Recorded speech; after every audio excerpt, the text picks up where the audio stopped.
Welcome to the world of Danish cookery. Today we're going to visit Denmark, and what we're going to be making are some beautiful fruit apricot custard danishes. What we need to start with though is our equipment. So what we need to make sure we've got organised to begin with is a cutting board so we can prepare our pastry, a knife so we can prepare and chop and slice our pastry sheets. We'll need an oven tray and a baking sheet so it doesn't stick. You'll also need a tablespoon for your custard, and you'll need, for the actual icing drizzle, glacé icing drizzle, you'll need a small bowl, a spoon, a quarter measure cup for your icing sugar, and some hot water. So now that we've got all our ingredients, all we need to make these beautiful danishes is some nice thick custard and our beautiful tinned apricots. And I'm going to show you a couple of different ways that you can fold and form these absolute beautiful pastries. First things first, I've got one sheet of puff pastry. Normally with a puff pastry it's ready rolled, ready to go. It has a blue backing on it. So just place it on your cutting board and peel that off. Once you peel that off, you've got your sheet to work with. Now with this recipe you need to divide it, you're working in pairs, into 4 squares. So I'm just going to make a careful, neat cut down the middle and then across again. Okay, so my large square actually becomes 4 small squares. Once I've got this started, then I can start to form my Danish shapes, and I will show you a few, and it's up to you with what you actually create with your danishes. First things first, you need to take a tablespoon. You actually need about 4 tablespoons of custard, which will be 1 tablespoon of custard per small individual square. So if I just place the custard, just dollop it straight into the middle, as you do, nothing fancy.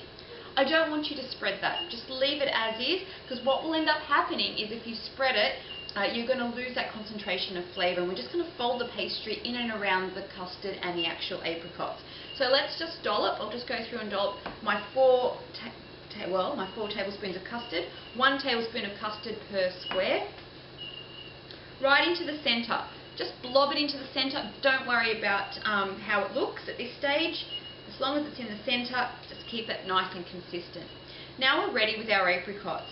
Depending on how you're going to fold this, there's different ways to create these Danish pastries. One of the ways, which you might be able to do, is a simple way of placing your apricot. You've got your cut surface.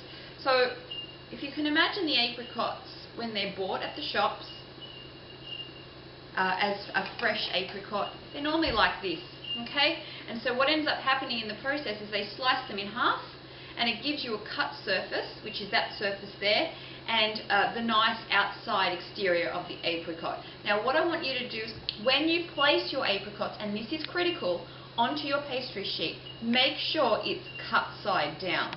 Okay, so I'm just going to place, for this particular pattern, I'll just place 2 apricots at the centre, and then all I'm going to do to actually make my little Danish is I'm just going to fold at one end, and then fold it in. Okay, so that actually makes our beautiful Danish there. So if you have a look at that, it's as simple as putting your 2 apricots on top of your custard and folding 2 corners in. So that's one way. I'll just move that. One way you can roll it. The next way that you can actually roll it, and I'll just bring my apricots back again, is to simply place an apricot in the centre, like so, and then to fold in, just to fold in your pastry edges to kind of form like a little bit of a wall around your apricot. So if you just sort of want to form that nice roll, so you're just rolling your pastry sheet in to form that nice little shape. Now, how the shape ends up happening is not a critical point. At the end of the day, you're creating a beautiful wall so your custard stays in while it bakes, and your apricots is the centerpiece, literally. So then you've got your beautiful apricot right there. Now, the other one that I want to show you is as simple as creating like a little pillow puff. So for this, we're actually going to create a border with the actual pastry sheet. So all I'm going to do is I'm just going to make a cut into the pastry. I'm not cutting all the way through, okay, this is critical. I'm only making a slight gentle crease into the pastry with the knife. And I'm going to do that on all 4 sides of the pastry. Okay, so essentially with this technique though, so you've scored each of the 4 sides. When the actual puff pastry bakes, and I'll show you once it's finished, the sides, because they're cut, are actually going to rise higher, and it forms like a nice even square wall around the apricot and custard. Now with this technique you might want to sort of swirl the custard around a little bit. Okay, and then you can place again your apricots cut side down. Just arrange that like so, and that's all you need to do. Essentially you want to keep that nice and clear. You'll get a nice even wall around those apricots coming in. So I'm just going to carefully place that onto my baking sheet. Okay, so at this stage we've got 3 different styles of rolling Danishes, which you can have a closer look at shortly. And I'm going to do a last one. My last one is a little bit like a pinwheel. So for this one I'm just going to make 4 cuts on either end or on either corner of the actual pastry. So I actually have these little bits here that become a bit like a triangle. What I'm going to do again, I'm going to select my apricot. I'm going to place my apricot straight into the center. Again, my apricot and my fruit is the centerpiece for this pastry. And all I'm going to do is I'm just going to fold over my pastry sheets to make a little bit like a pinwheel. There we go, so it's coming together. Okay, so I'm just going to fold the sheets in and turn them in on themselves so it forms a bit of a star. Okay, again, just trying to sort of keep a bit of a star pattern happening with those cut surfaces. And again, the apricot is the star of the show. Okay, so place it on your baking sheet. Just remember to keep each of your little Danish pastries separate from each other. You don't want them to actually stick.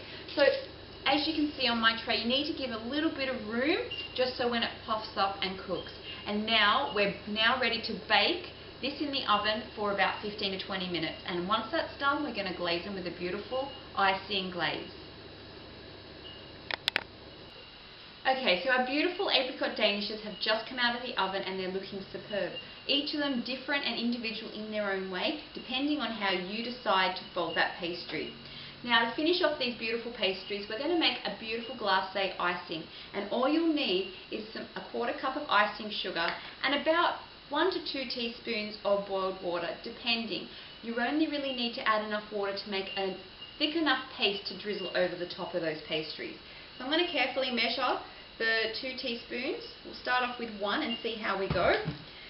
So it'll make almost like a pasty glue type of consistency. Once you've got that consistency ready to go, then we can start drizzling them over the top of the Danish pastries. Okay, now I'm looking at this actual consistency and it's looking quite good. You'll know when you're right, it's quite fluid still, but it is thick enough for it to be drizzled over the top and hold its shape. Now there is a nice little tip when you're actually drizzling. You normally work in a backwards and forward zigzag type motion. That way you'll get the best type of effect on your actual Danish pastries. So I'm going to take a spoonful of the actual mixture and I'm just going to carefully start drizzling in that backwards and forwards motion that I spoke about before, and it gives a beautiful, beautiful, beautiful pattern over the top. Remember, just keep it nice and fluid and you'll end up with a beautiful finished product at the end. Now just keep going backwards and forwards. It might take a little bit of practice, but you'll get there. Keep practicing. You'll have 4 of them to have a go with. Make sure both partners in the group actually have a turn at drizzling if you haven't actually drizzled with glacé icing before. Okay, and I'm on to my last one, and there you have it. Beautiful apricot Danishes from Denmark.